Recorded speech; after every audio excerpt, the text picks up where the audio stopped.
국내 코로나19 신규 확진자가 열흘째 100명대를 기록했습니다. 박능후 장관은 100명대에서 꺾이지 않아 우려스럽다며 대면 접촉 자제를 호소했습니다. 정부는 내일 거리두기 조정 방안을 발표할 방침입니다. 추미애 장관 보좌관에게 병가 연장 관련 전화를 받은 대위가 검찰 조사에서 보좌관 전화에 압박감을 느꼈다고 진술한 것으로 확인됐습니다. 추 장관은 무릎 수술을 받은 아들이 안 가도 될 군대에 입대했다고 주장했지만 병무청은 지금까지 같은 병명으로 면제된 사람은 없다고 밝혔습니다. 단독 보도 이어갑니다. 북한 김정은 위원장이 고모부 장성택을 처형한 후 시신을 전시했다고 트럼프 대통령이 한 기자와의 인터뷰에서 말했습니다. 김정은 위원장이 내일 차림으로 수해복구 현장을 찾은 모습이 공개됐습니다. 고속도로에서 화물차가 빗길에 미끄러져 차량 3대를 들이받아 2명이 숨졌습니다.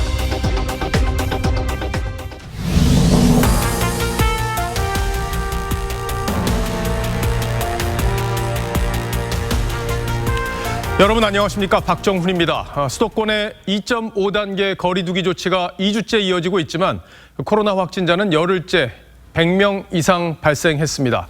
밤사이 136명이 늘었는데 무엇보다 감염 경로를 알 수 없는 소규모 집단 감염이 이어지고 있다는 게 방역 당국의 고민입니다.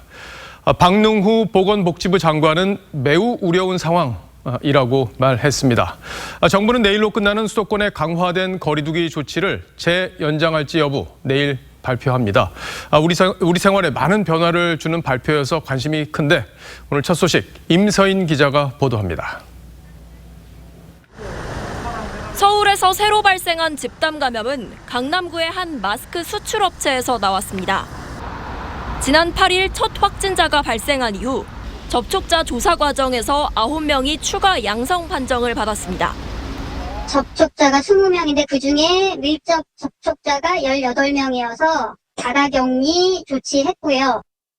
경북 칠곡에서는 산양삼 사업 설명회 관련 집단 감염으로 4개 시도에서 8명이 확진됐습니다. 다단계와 방문 판매 등에서 집단 감염이 반복되고 있습니다. 매우 우려스러운 상황입니다. 감염 경로를 알 수 없는 산발적 집단 감염이 잇따르며 신규 확진자는 열흘째 100명대를 유지했습니다. 추석을 앞두고 확산세를 확실히 잡기 위해선 내일로 끝나는 수도권의 강화된 거리두기 재연장이 필요합니다. 하지만 경제적 부담이 큽니다. 지금 아마 죽겠는 사람 많았어요. 산소 호흡기만 겨우 달고 비유를 하자면. 재연장이냐 완화냐를 놓고 고심을 거듭하고 있는 정부는 내일 거리두기 대책을 발표합니다. TV조선 임서인입니다. 이 대전에서는 건강식품 사업 설명회에서 시작된 감염이 여중생을 통해 식당에서 학원으로까지 번지고 있습니다. 보름 새 55명이나 이 경로로 감염된 겁니다. 경남에서는 확진 판정을 받은 택시기사 2명의 동선을 파악하느라 비상이 걸렸습니다. 박건우 기자가 보도합니다. 지난달 25일 건강식품 사업 설명회가 열린 대전의 한 건물입니다. 설명회에 참석했다 확진 판정을 받은 50대 여성은 28명에게 바이러스를 전파했습니다. 이 가운데 60대 남성이 들렀던 식당에서도 19명의 확진자가 나왔습니다. 이어서 식당에 들렀던 여중생까지 감염되면서 학생이 다니던 학원 관계자까지 전파됐습니다. 설명회와 관련된 확진자가 54명까지 늘자 대전시는 방문 판매업에 집합 금지를 연장했습니다. 이에 따라 시에서는 신속 대응팀 10명을 집중 투입하였고 동구에서도 18명의 역학조사 인원을 보강하여 신속하고 심층적인 역학조사가 진행되도록. 전국 곳곳에서 조용한 전파는 계속됐습니다. 경남 함양에선 어제 확진된 택시기사와 접촉한 식당 종사자 2명이 감염됐고 제주 목사 부부 거짓말로 방역에 차질을 빚었던 삼방산 탄산 온천에서도 확진자 2명이 이어졌습니다. 식당 등에서 확진자가 나오면서 이틀간 문을 닫았던 광주시의 전통시장이 영업을 재개했습니다. 시장 상인 2,700여 명은 음성 판정을 받았다는 표차를 목에 걸고 손님을 맞았습니다. 음성 확인증 이거를 달면서 오후에는 조금씩 손님들이 오시기 시작합니다. 아무 탈이 없는 사람들만 장사를 하고 있기 때문에. 부산에서는 오늘 오피스텔발 확진자 3명이 확인돼 모두 43명으로 늘었습니다. TV조선 박건우입니다. 추석 연휴가 2주 앞으로 다가오면서 가족들이 한데 모이는 차례나 성묘를 통해서 코로나가 전파되지 않을까 걱정도 커지고 있습니다. 방역 당국은 고향 방문을 자제해달라고 요청하고 있는데 그래서 지자체들은 벌초를 대행해주고 온라인으로 성묘까지 할 수 있도록 서비스를 제공한다고 합니다. 솔깃한 아이디어죠. 강석 기자가 취재했습니다. 예초기가 요란한 굉음을 내며 봉분의 풀을 정리합니다. 벌초에 나선 건 산림조합 직원들입니다. 고향을 찾지 않아도 산소 관리를 할 수 있도록 완도군이 벌초 대행을 하는 겁니다. 코로나19가 확산되고 있고 또 저희 군에서도 이동 멈춤 운동을 실시하고 있기 때문에 가족을 대신해 명절 음식을 준비하고 가족과 영상 통화도 지원합니다. 엄마 코로나 때문에 못 나가도 참고 건강하고 항상 마스크 잘 쓰고 식사 잘하고. 전국 최대 규모의 추모시설인 인천 가족공원입니다. 연간 40만 명의 성묘객이 찾는 곳입니다. 올 추석 연휴 기간에는 화장장을 제외한 모든 시설들이 폐쇄됩니다. 인천시는 대신 온라인 성묘 서비스를 마련했습니다. 봉안당 직원들이 고인이나 봉안함 사진을 사이버 차례상에 올리면 가족들이 집에서 예를 갖추는 방법입니다. 이 온라인 성묘를 하니까 굉장히 편리하고 간편해서 좋았습니다. 추석 민족 대이동을 앞두고 코로나 전국 대유행을 막기 위한 지자체의 발걸음이 분주해지고 있습니다. TV조선 강석입니다. 미국 최고의 전염병 권위자가 코로나 사태가 끝나는 시점을 내년 말로 예상했습니다. 올해 안에 백신이 나오더라도 과거 생활 패턴으로 돌아가는 건 그쯤 돼야 가능하다는 건데 어떤 근거인지 송무빈 기자가 전하겠습니다. 앤서니 파우치 미국 전염병 연구소장은 올해 말이나 내년 초쯤 코로나19 백신이 나올 것으로 확신했습니다. 하지만 이전의 일상으로 돌아갈 수 있는 시점은 빨라야 내년 말로 예상했습니다. 백신 접종이 보편화되고 지역사회가 안전해지는 데는 적지 않은 시간이 걸릴 거라고 보는 겁니다. It's not going to be turning a switch off. Well, and I think it's going to take several months to really feel something that approximates how it was normally before COVID-19. 미국 내 하루 확진자는 지금도 4만 명 안팎에 달합니다. 하루 7만 명 이상이던 지난 7월에 비하면 그나마 낮다고 하지만 파우치 소장은 여전히 너무 많다고 진단했습니다. 그러면서 지금 확진자 수를 줄여야 한다고 강조했습니다. If we do that, we'll avoid the double whammy of having influenza overlapping with COVID-19. 파우치 소장은 야외에서도 안심할 수 없다면서 사람이 많이 모인 곳에선 야외에서도 반드시 마스크를 착용해야 한다고 밝혔습니다. 최근 3상 시험 도중 횡단척 수염 환자가 보고된 제약사 아스트라제네카는 시험을 잠정 중단했지만 올해 안에는 백신을 개발할 수 있다고 자신했습니다. TV조선 송무빈입니다. 수도권의 강화된 사회적 거리두기 2.5단계는 내일까지입니다. 그동안 이에 따른 제한 조치 탓에 생활도 불편하고 실핏줄 경제에도 타격이 적지 않았습니다.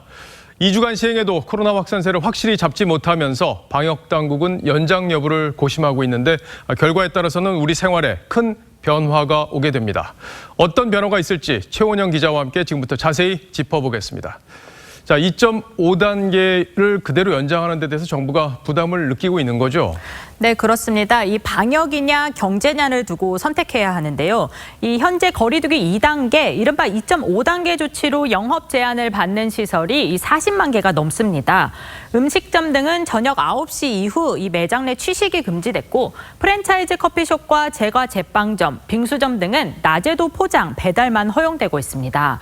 이 학원과 실내 체육시설 등은 아예 문을 닫았는데요. 이로 인한 자영업자들의 경제적 타격이 심해 방역당국으로서는 확산세를 확실히 잡기 위한 이 강화된 거리두기 연장이 부담인 겁니다. 그래서 지금 나오는 이야기가 이제 제3의 방안이라는 건데 어떤 방안들이 구체적으로 거론되고 있습니까? 네, 이 제3의 방안이라는 거는 현재 그 2.5단계를 유지하되 일부 영업 제한을 완화하는 조치를 말하는데요. 예를 들어 음식점의 경우 테이블 간의 거리를 충분히 두고 음식물을 섭취할 때를 제외하고는 반드시 마스크를 착용하도록 하는 조건 등으로 이 밤 9시 이후 영업을 허용하는 겁니다. 또 이런 조건은 프랜차이즈형 카페나 제과 제빵점, 대형 학원 등에도 똑같이 적용할 수 있습니다.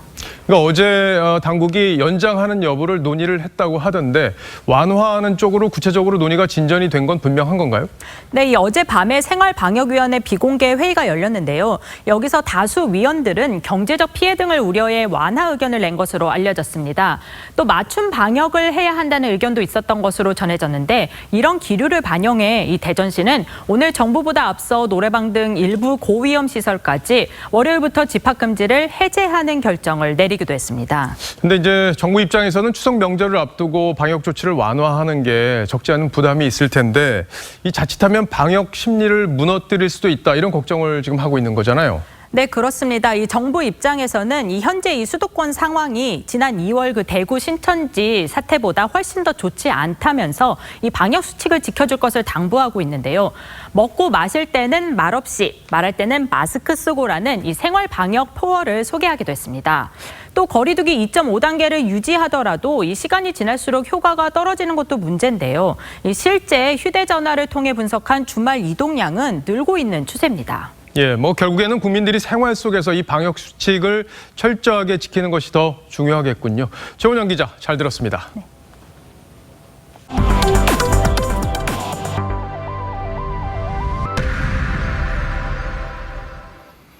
자, 지금부터는 추미애 장관 아들을 둘러싼 특혜 의혹 속보로 이어가겠습니다. 이번 사건의 수사를 맡고 있는 서울 동부지검이 추 장관 아들 부대의 지역 장교인 A 대위를 다시 불러서 조사를 했습니다.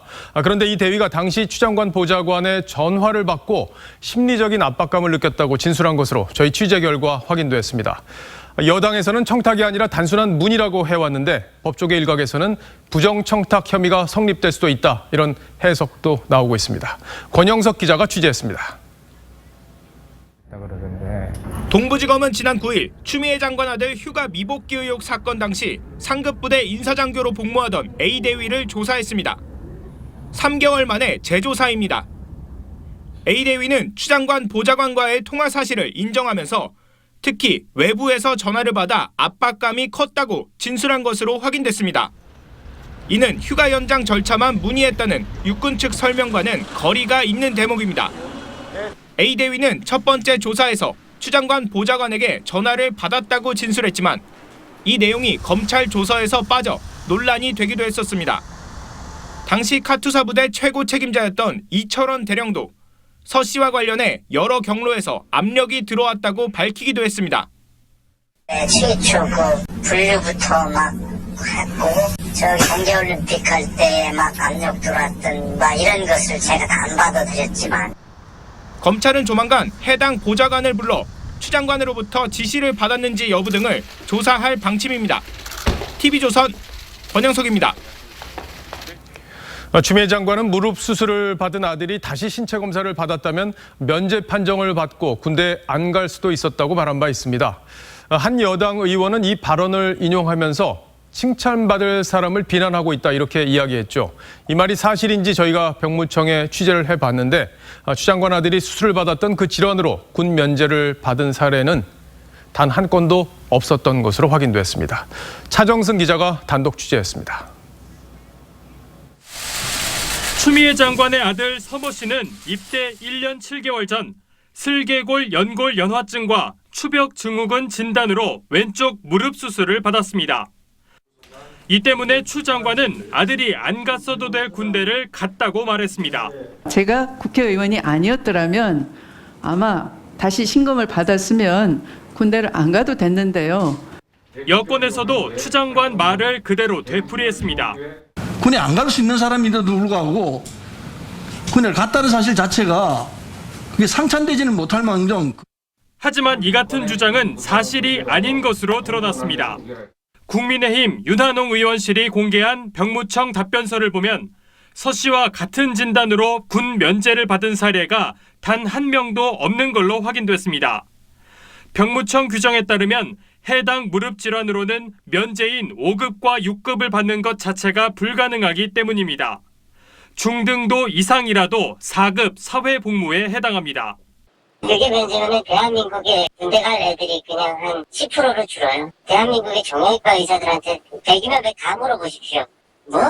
연골연화증으로 면제? 말도 안 됩니다. 서 씨는 입대 후 오른쪽 무릎에도 비슷한 증상이 생겼는데 국방부 문건에 따르면 군의관은 서 씨의 질환이 군병원에서 충분히 진료가 가능하다고 적시했습니다. 서 씨 측 변호인은 추미애 장관의 말은 군대를 가야 된다는 걸 상식적으로 강조한 발언이라며 의도적으로 거짓말을 한 건 아니라고 했습니다. TV조선 차정승입니다. 이 논란이 커지면서 추미애 장관도 압박을 받고 있습니다만 열흘 전 국회에서 보좌관이 전화한 사실이 없다고 답변한 이후에는 이 문제에 대해서 입장을 내놓지 않고 있습니다. 다음 주에는 국회에서 대정부 질문이 열리기 때문에 싫든 좋든 답변을 해야 하는데 유감을 표명하는 정도로 매듭을 짓고 사퇴는 하지 않는 쪽으로 방향을 잡을 거라고 합니다. 한송원 기자입니다. 추미애 법무부 장관이 다음 주 열리는 국회 대정부 질문에서 아들 관련 의혹에 대해 직접 입장을 밝힐 예정입니다. 모든 부처에 아마 질문이 아마 추미애 장관에 집중될 텐데 그럴 때 저는 아마 그런 표현 나올 수 있을 것 같습니다. 민주당 핵심 관계자는 추 장관 아들 병가 처리가 일반 국민 눈높이와는 거리가 있어 공정성 시비가 생겼다며 추 장관 본인이 직접 입장을 얘기할 것이라고 전했습니다. 수위는 유감 표명 정도로 야당의 사퇴 요구는 일축할 것으로 보입니다. 추 장관은 어제 일선 검사들에게 보낸 이메일에서도 검찰 개혁만 주문했습니다. 민주당은 추 장관 지키기에 나섰습니다. 추미애 장관 아들은 규정에 따라서 정상적으로 휴가를 승인받아서 국민의힘이 정말 이런 식의 가짜 뉴스가 실제로도 정당한 사유와 절차에 이루어졌다는 것입니다. 청와대도 추 장관을 상대로 제기된 해임 탄핵 국민청원에 대해 추 장관이 검찰 조직 쇄신을 도모하고 공정성 훼손을 바로잡았다는 원론 수준의 답변만 내놨습니다. TV조선 한송원입니다. 추미애 장관 아들과 관련한 논란들은 젊은 세대들이 특히 더 민감하게 여기는 공정의 가치와 맥이 닿아 있는 문제입니다. 문재인 정부가 적폐를 청산하고 공정의 가치를 다시 세우겠다고 약속했기 때문에 이번 논란에도 공정의 역습을 떠올리게 되는 건데 여당에서 나오는 말들은 과거 야당 시절과는 많이 달라져 있죠. 오늘의 포커스는 달라진 여당의 말과 표정에 맞추었습니다. 당대표를 마지막으로 정계를 은퇴한 이해찬 전 대표. 2주 만에 출연한 유튜브 방송에서 추미애 장관을 감쌉니다. 검찰 인사라든가 이런 얘기는 별로 안 다루고 자녀들 문제 가지고 다루는 거 보니까 이게 뭐 하자는 건지. 자녀 논란도 억지라고 주장합니다. 카투샤는 막 한참 얘기하다가 그게 뭐 잘 안 되는가 보죠. 그러니까 또 따님 또 뭐 얘기 들고 나오고 억지를 부리는 게 아닌가. 말을 아꼈던 민주당 의원들은 침묵을 깼고 추미애 장관님도 그렇고 저희도 그렇고 이게 이렇게 커지고 굴러간다. 눈사람이 만들어진다고는 생각을 못한 거예요. 대응을 너무 늦게 했습니다. 너무 죄송하게 생각하고 좀 바뀌게 됐는데 의혹들은 모두 부풀려진 거라고 두둔하기 시작했습니다. 아무것도 아닌 것을 그냥 부풀리가 이렇게 왔다. 이게 이 사건의 골자가 아닌가 생각합니다. 김치찌개 시킨 거 좀 빨리 좀 주세요. 그럼 이게 청탁이에요, 민원이에요. 그래서 요양심이 대상 환자가 아닙니다. 육군 규정에 정확하게 나와 있습니다. 부득이한 상황이 발생했을 때 가용 가능한 수단, 가로 열고 전화 등을 이용해서 의혹 제기에 앞장서온 야당은 국정농단 사건 보복이라고 비판합니다. 이 미수에 그친 저들의 어떤 악랄한 의도와 음모가 웃지 못할 사건이에요. 국정농단 심판에 대한 저는 보복심이라고 봅니다. 특혜, 공정성 논란은 2030 세대가 가장 민감하게 여기는 가치이기도 하죠. 과거 추 장관도 공정의 목소리를 높여왔습니다.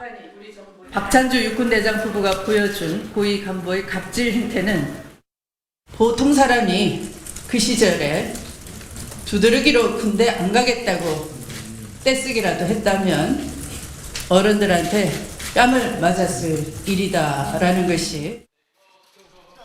하지만 통역병도 용산 자대 배치도 결과적으로 안 됐으니 문제가 아니라는 게 추 장관 측 변명이죠. 자꾸 미수 얘기하는데 이건 뭐 설명이 안 됐다 그러면 저는 뭐 큰 문제는 아니라고 보고 있습니다.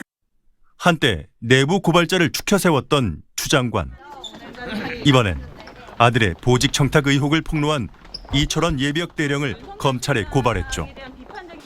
우병우 전 수석 아들의 보직 특혜 의혹을 비판한 의원도 이제 수없이 많은 의경 지원자들은 밤새도록 코너링 연습을 하게 돼 있습니다.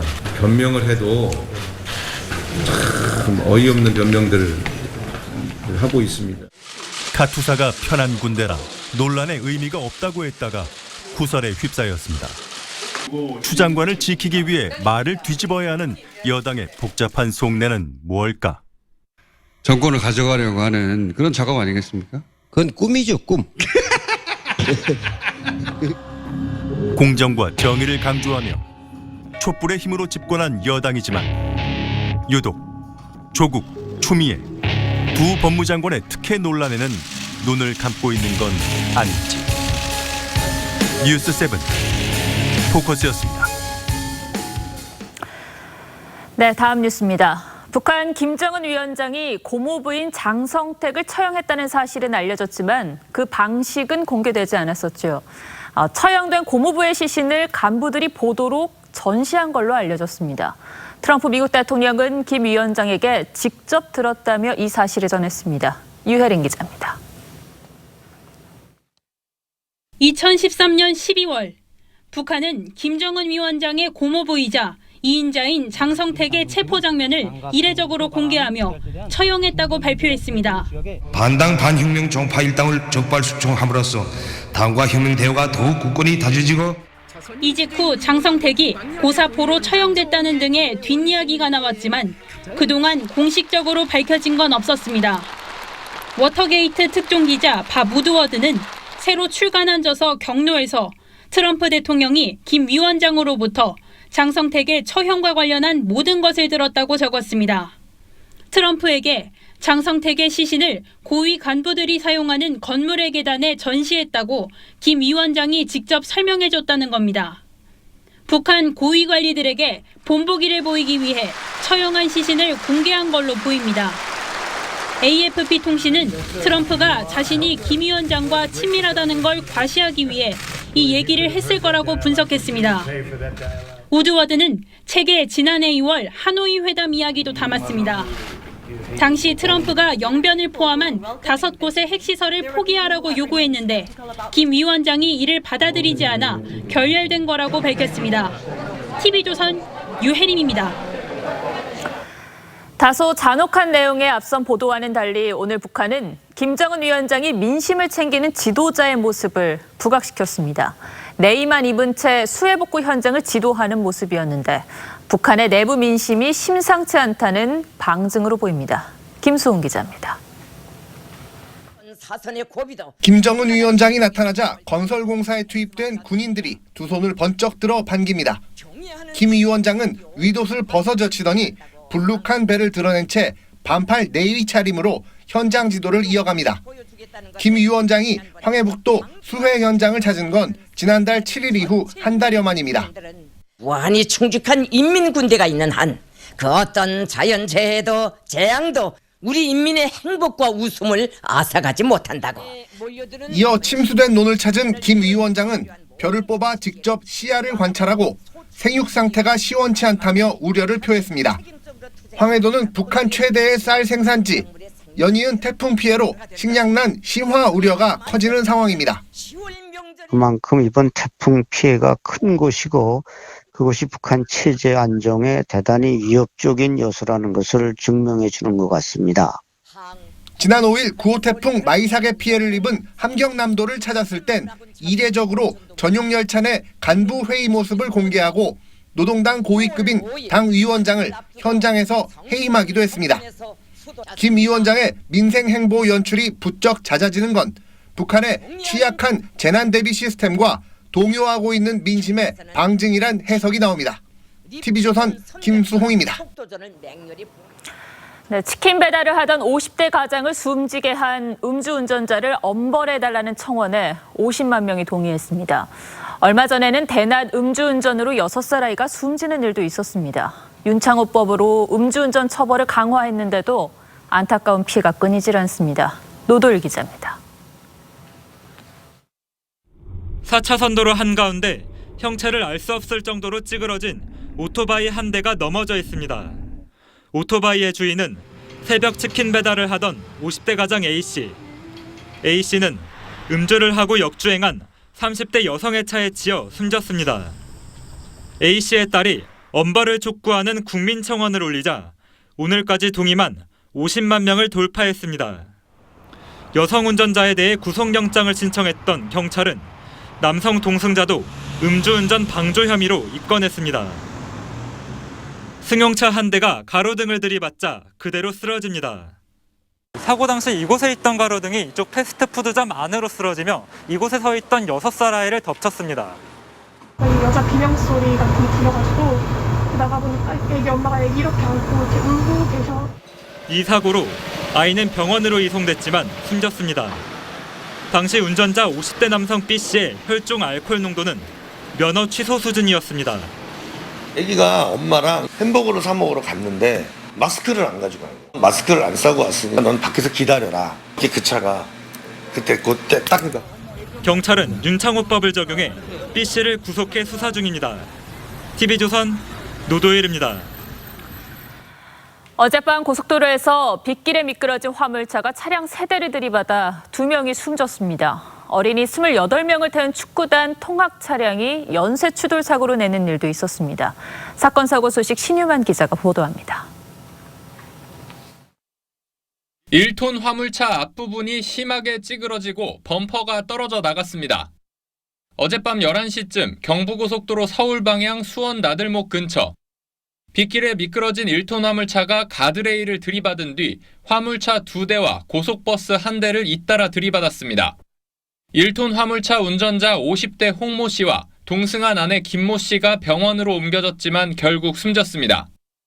5차로 주행하다 빗길에 미끄러진 거는 맞습니다. 그날 비가 왔어요. 2개 차로를 우리가 통제했고 1시간 정도 뒤에는 이제 다 개방을 했거든요. 축구단 마크가 그려진 통학버스 앞면이 종이장처럼 찢겨나갔습니다. 창문을 통해 탈출한 어린이들이 터널 한쪽에 모여 있습니다. 어제 저녁 인천 동구 수도권 제2순환도로 북항터널 안에서 어린이 축구단원 등 28명을 태운 통학버스가 앞서가던 1톤 화물차를 들이받았습니다. 이 충격으로 화물차가 앞에 있던 SUV 차량을 들이받는 연쇄 추돌이 일어났습니다. 이 사고로 화물차 운전자와 동승자, SUV 차량 운전자 등 3명이 다쳐 병원 치료를 받았습니다. 경찰은 통학버스 운전자의 부주의를 사고 원인으로 보고 정확한 경위를 조사하고 있습니다. TV조선 신유만입니다. 서울 서초구에 이어 강남구의 평균 전셋값이 9억 원을 넘어섰습니다. 정부의 고가 주택 기준이 9억 원이었는데 이제는 전셋가가 그 가격까지 치솟은 겁니다. 특히 임대차법 시행 이후 전셋값 상승 속도가 더 빨라졌습니다. 이정현 기자입니다. 학군 수요가 몰리는 서울 강남구 대치동의 한 아파트. 지난 7월 9억 5천만 원이던 94제곱미터 전세가 지난달 말 11억 8천만 원에 계약됐습니다. 한 달 새 2억 3천만 원 오른 겁니다. 2년 뒤에는 못 올릴 거 감안해가지고 한꺼번에 올린다는 개념이거든요. 전세 수요자는 늘어나고 물량은 계속 안 나오고 전세가 폭등하는 거죠. 전세 매물이 품귀 현상을 보이면서 서초구에 이어 강남구도 평균 전세값이 9억 원을 넘어섰습니다. 전세값이 고가주택 기준 가격을 넘긴 겁니다. 경기 지역 아파트 전세값도 껑충 뛰었습니다. 과천의 전세값은 평균 6억 7천여만 원으로 서울 평균을 웃돌았고 성남과 하남도 크게 올랐습니다. 시장에서 느끼는 공급 부족분 이런 거 고려했을 때는 전세 물건은 특히나 좀 부족하게 소유자들이 느끼고 있다 이렇게 평가할 수 있고요. 안정되기까지 시간이 상당 시간 소요될 예정입니다. 임대차법이 시행된 지난달 서울 아파트 전세값 상승률은 4년 8개월 만에 최고치인 0.68%. 김현미 국토부 장관은 전세 시장이 몇 개월 있으면 안정될 거라고 낙관했지만 당장 집을 구해야 하는 세입자들은 한숨만 짓고 있습니다. TV조선 이정현입니다. 네, 며칠 전 민주당 박재호 의원의 SNS 계정에 음란물이 올라와서 큰 논란이 됐었죠. 어떻게 이런 일이 벌어진 건지 진상 파악도 안 된 상황에서 박 의원이 국회 윤리특위에 간사로 내정이 돼서 논란이 더 커지고 있습니다. 야당은 윤리위에 회부할 사람에게 간사직을 맡기냐고 반발했습니다. 보도에 조덕현 기자입니다. 지난 6일 밤 민주당 박재우 의원의 페이스북에 음란 동영상 하나가 공유됩니다. 링크만 클릭하면 해당 글로 곧바로 이동해 동영상을 볼 수 있는 게시물이었습니다. 박 의원 측은 해당 공유 게시물을 10분 만에 삭제한 뒤 보좌진의 실수인지 해킹인지 진상 파악 중이라고 해명했지만 해외 토픽감이라는 비판이 나왔습니다. 한 시민은 국민신문고에 경위 파악과 관련자 처벌을 촉구하는 민원을 올렸고 부산 남부경찰서는 내사에 착수했습니다. 그런데 이 와중에 민주당은 박 의원을 국회 윤리특별위원회 간사에 내정했습니다. 윤리위는 품위 손상 행위 등으로 물의를 일으킨 의원에 대한 자격심사와 징계를 맡는 곳입니다. 국민의힘은 윤리위에 회부될 사람에게 간사를 맡긴 꼴이라고 비판했습니다. 보통 국회의원 SNS에 성인물이 공유되면 윤리위 회복감이지 평범한 상식을 보기 좋게 내친 인사. 민주당 관계자는 논란 전에 내정이 됐던 것으로 현재 재고 중이며 내주 교체 여부가 결정될 예정이라고 밝혔습니다. TV조선 조덕현입니다.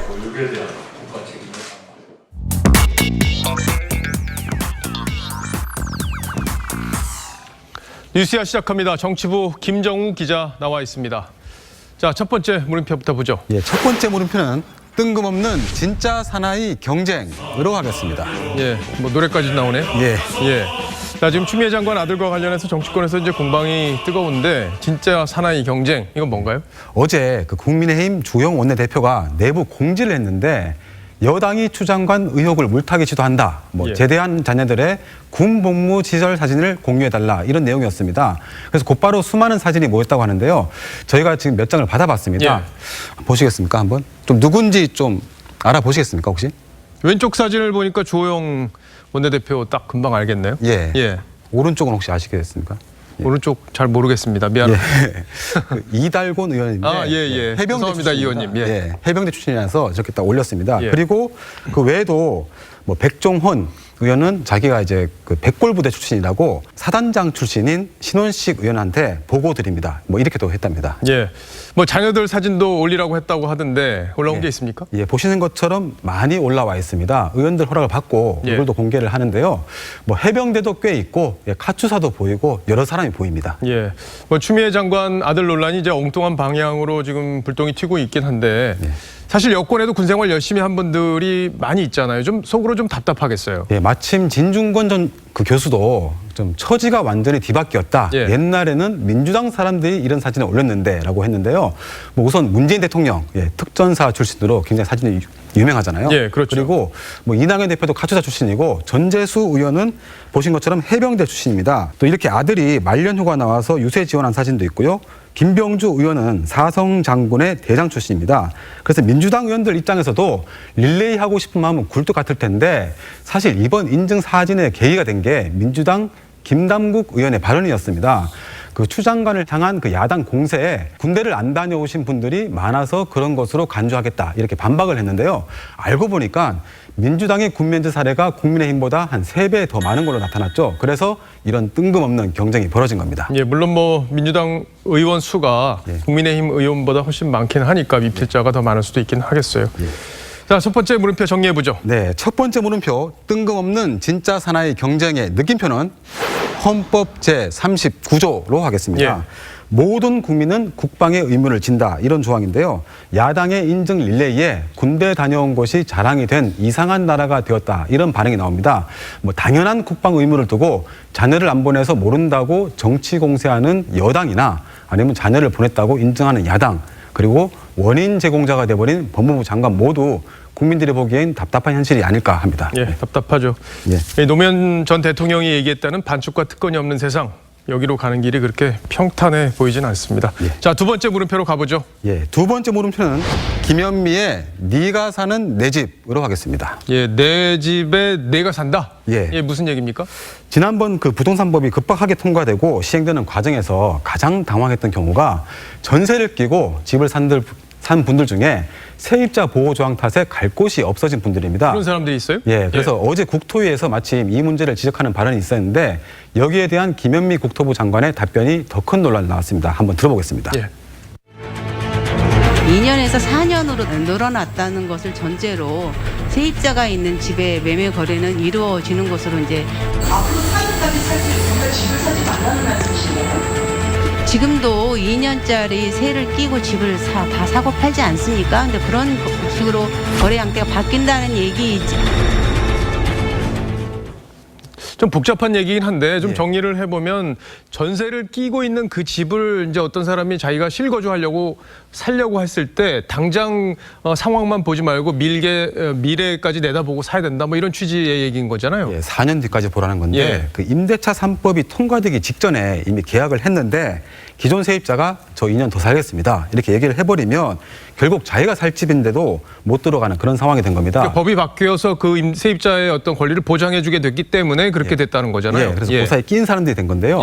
그래서 막 청와대 국민청원하고 뭐 SNS 피해자 방을 등을 중심으로 나는 뭐 노숙해야 되냐, 뭐 길에 나앉아야 할 판이다라는 등의 수많은 피해 사례들이 지금 쏟아진다고 합니다. 예, 분명히 거기에 대해서는 보완책이 지금 필요할 텐데 정부에서 이제 4년 뒤를 보고 계약해야 된다 이런 원론적 입장을 내놓으니까 뿔이 날 수밖에 없는 그런 상황이군요. 예, 그리고 김 장관이 또 그 전세 물량에 대해서도 좀 예상과 좀 다른 분석을 했는데 그것도 직접 한번 들어보겠습니다.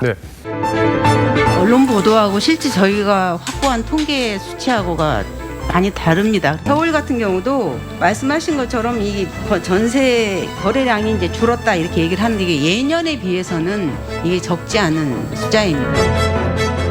이게 시장 분위기하고 정부가 이야기하는 통계가 매번 다른데 정부가 현실에 대해서 좀 더 냉정하게 접근해야지 해법을 찾지 않겠냐 이런 지적들도 나오고 있어요. 예, 그런데 이제 김 장관이 이미 그 뭐 다주택자가 쏟아낸 매물을 30대가 연끌해서 안타깝다거나 아니면 몇 개 아파트를 모아서 10억 원이 넘는 걸 서울 전체인 것처럼 기사 쓴다. 뭐 이런 말 때문에 논란이 됐죠. 그래서 부동산 발언을 할 때마다 국민 감정에 불을 지른다 이런 비판이 나오기도 합니다. 예, 뭐 정부 말대로라면 지금 전세 구하는 것도 쉽고 뭐 월세로 전환하는 것도 많지 않고 이래야 되는데 상황이 우리가 느끼는 거하고 좀 다르기 때문에 국민들도 좀 화가 나지 않나 이런 생각을 해볼 수 있겠습니다. 저도 지금 전세 구하고 다니는데 쉽지 않습니다. 예, 어렵겠습니다. 예. 자, 두 번째 물음표 정리해 보죠. 예, 두 번째 물음표 김현미의 네가 사는 내 집의 느낌표는 텔레파시가 필요해로 하겠습니다. 그 세입자가 연장을 안 하고 뭐 하고 나갈지 말지를 알아야지 집을 살 수 있다는 건데 그거를 이제 텔레파시 이렇게 표현한 겁니다. 예, 뭐 실거주 목적으로 집을 사는 이제 사람 입장에서도 지금 여간 상황이 답답한 노릇이 아닐 텐데 정부에서 빨리 해법을 내놔야겠습니다. 잘 들었습니다. 지금까지 김정우 기자였습니다.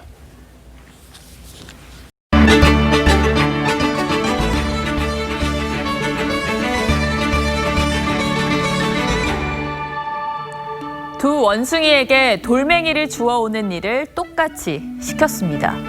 그 대가로 왼쪽 원숭이에게는 오이를 주고 오른쪽 원숭이에게는 달콤한 포도를 줬더니 왼쪽 원숭이가 오이를 집어던지고 바닥까지 쾅쾅 내리치면서 화를 냅니다.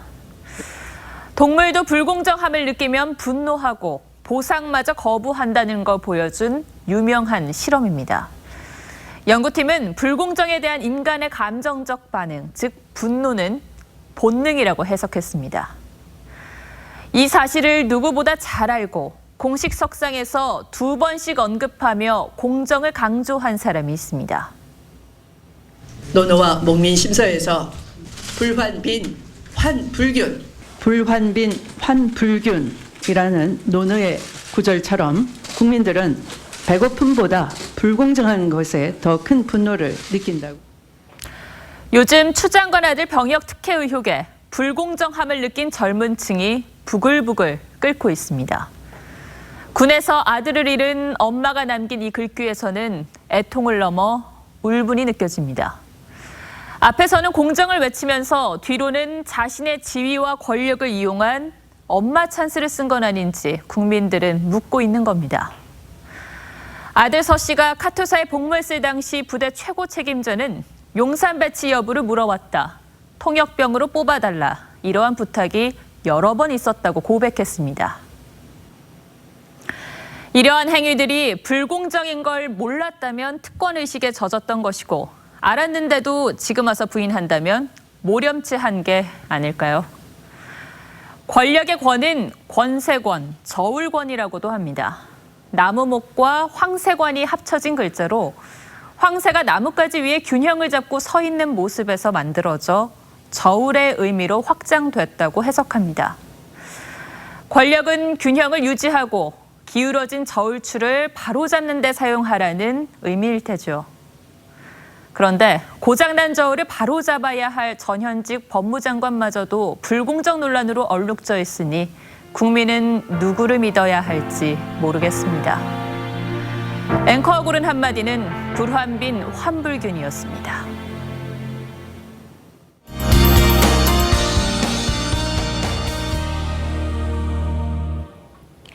주말 동안 날이 흐린 가운데 비가 내리는 시간과 지역이 제각각입니다. 계신 지역의 날씨 정보를 잘 참고하셔야겠는데요. 서울의 경우는 오늘 밤까지 약한 비가 이어지겠고요. 내일 오후부터 차츰 맑아지겠습니다. 하지만 내일도 비가 오는 곳이 있습니다. 경기 북부와 강원 북부 지역에 5에서 20mm가 예상되고요. 남부 내륙 지역으로는 소나기가 지나겠습니다. 내일 기온은 오늘보다 오르겠지만 그래도 꽤 선선하겠습니다. 내일 서울의 한낮 기온 25도, 전주는 27도까지 오르겠고요. 오늘 지진이 발생한 칠곡은 26도를 보이겠습니다. 앞으로 늦더위는 없겠지만 일교차는 점점 커지겠습니다. 날씨였습니다. 뉴스7 여기서 마치겠습니다. 시청해 주셔서 고맙습니다.